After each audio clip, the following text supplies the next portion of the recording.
Oh my God, look at all the stiff.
Another heavenly sunset.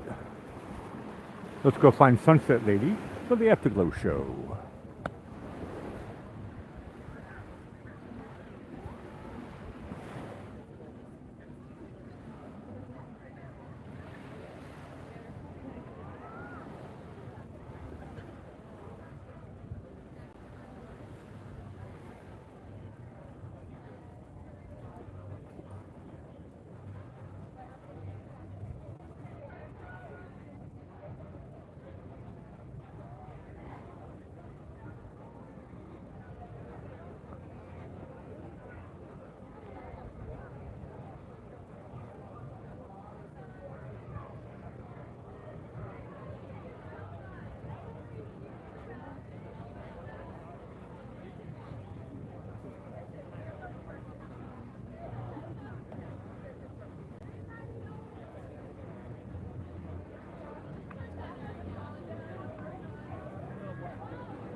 Sorry.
Well, hello, Sunset Lady. Well, hello there, Alan Whittier.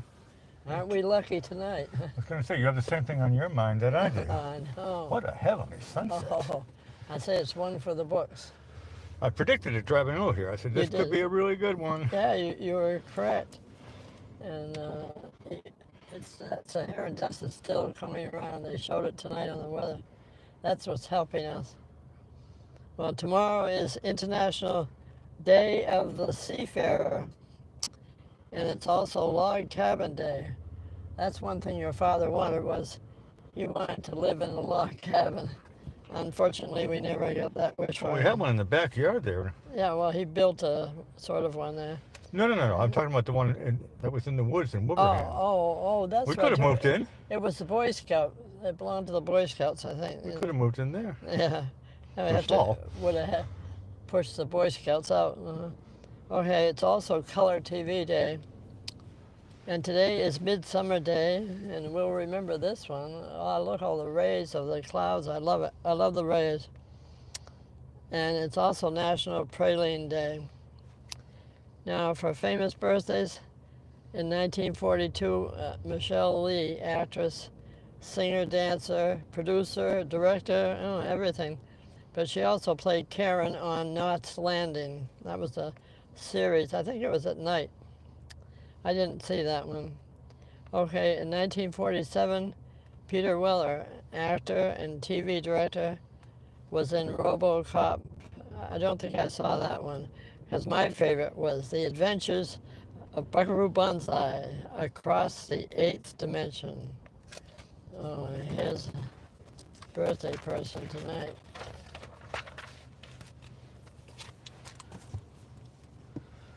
Mr. Buckaroo Banzai himself, Peter Weller, as you mentioned, Across the Eighth Dimension, Buckaroo Banzai. They said there was going to be a second movie, and I kept waiting for it, and they never did it.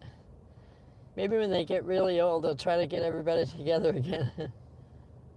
Awesome movie, and happy birthday to Peter Weller. I think I did see RoboCop once, but I didn't send any postcards to anybody. Well, after you've seen Buckaroo Banzai, nothing could match that. Oh. I have to get back to the history department. Pretty Penny, isn't that her name? Oh, yeah. One of the characters there? Pretty Penny. Pretty Penny. Yeah, that was one of the characters. No matter where you go. There you are. I love that. Oh, that was such a thoughtful movie. Okay, now for history. In 1880, the first performance of O Canada, the song that would become the national anthem for Canada.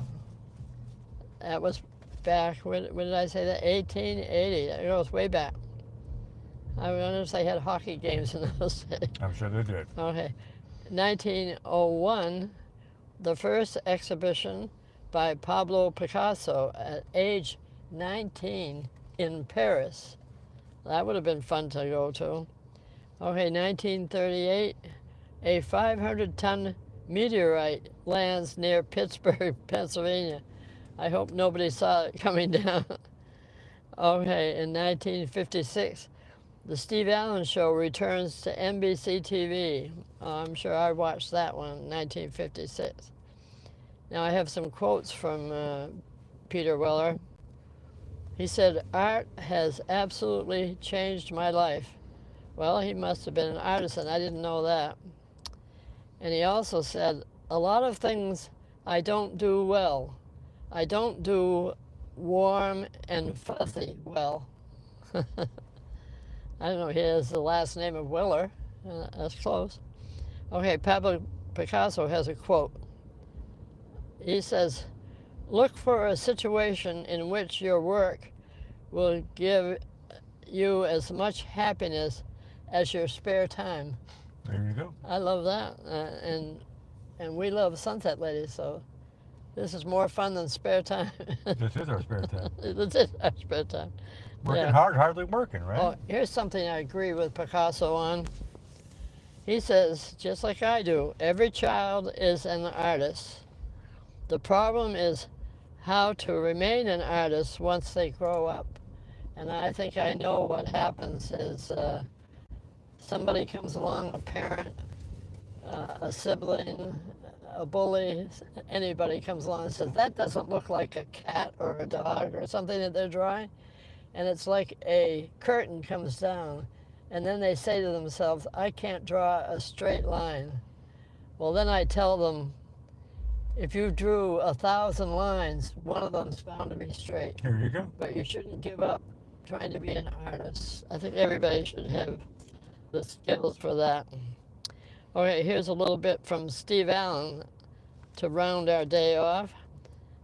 He said, we will take almost any kind of criticism except the observation that we have no sense of humor. I think I've met a few people in life, and you see it on TV a lot, when somebody doesn't have a sense of humor. And it's a shame, because that is what gets you through life. There's always ups and downs, but if you keep a sense of humor, you'll make it. Always look at the bright side of life. Exactly. And he also said, nothing is better than the unintended humor of reality. That's true. That is true. That's you absolutely. That's what you're saying. Look at the bright side of things, funny side of things. Okay, our humor tonight is about seafarers. Okay. Okay, when does a dog become a seafarer? Oh, pass. As soon as he embarks. That's cute. I like that one. Why don't seafarers like buying new caps? New hats? Caps. Caps. C-A-P-S. Like a hat, yeah, a hat. Yeah. Why do they? I have no idea. Well, because they're afraid of capsizing. Oh, that's good, of course. Where do seafarers make change for $1? With the mermaid? Well, they said on the quarterdeck. Oh, there you go. Quarterdeck. Why did the seafarer fall asleep? Sleeping on the job. I don't know why. Because he just had gone snorkeling. That's how they found him asleep.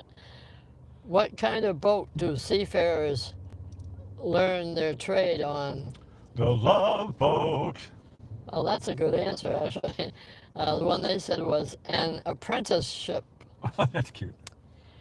Which movie do seafarers like to watch the most? The Love Boat, the movie. Well, actually, that's a good one. Well, the answer they gave was The Codfather. When do seafarers eat dinner? When? I don't know. On maritime. Oh, man. Why does it take seafarers ages to learn the alphabet? I couldn't tell you. Because they spend years at sea. Correct. That's actually factual. That's very A, factual. B, C, and And then they stay there. They get stuck. Why do seafarers eat shellfish when rain is forecasted? Pass. Because it's always the clam before the storm. Oh, man. I never would have got that. Which The clam before the storm. I love that. I love clams too. Okay, it brings us to our dear Chuck Norris. The man, the myth, the legend. How many jokes do we got so you don't elbow me? One. Only one. Okay, no elbows tonight. Well, Chuck Norris can sail a boat directly upwind. Chuck Norris doesn't need racing rules. He just always has the rights. There you go. Another heavenly sunset. That was your one joke, right? Yep. Today was mega awesome, as you mentioned when I got back in the car. The It's still- sunset made up for everything. It's still beautiful. It's beautiful. The temperature outside is low. Humidity 83. I know up in the northeast and parts of Canada, they're still having that heat wave. Huh? Yeah, in Massachusetts was too. In New York City and all the northeast and Canada, they're all having a heat wave. And So, we're only 83. down here in Florida, everybody's got an air conditioner, but up north, you got to keep your hair wet and all that stuff. So we'll see you tomorrow. We'll see what's happening here. I'm Alec Whittier signing off. Over to you, Sunset Lady. Why, thank you, Alec Whittier, and thanks to everyone who subscribed and hit the like button tonight. And do come back tomorrow night to see just what's happening here beside the Venice Fishing Pier live. We love everything live. And have a great rest of your day today and sweet dreams as we play our theme song called Running Around This Town. And all the best from Sunset Lady.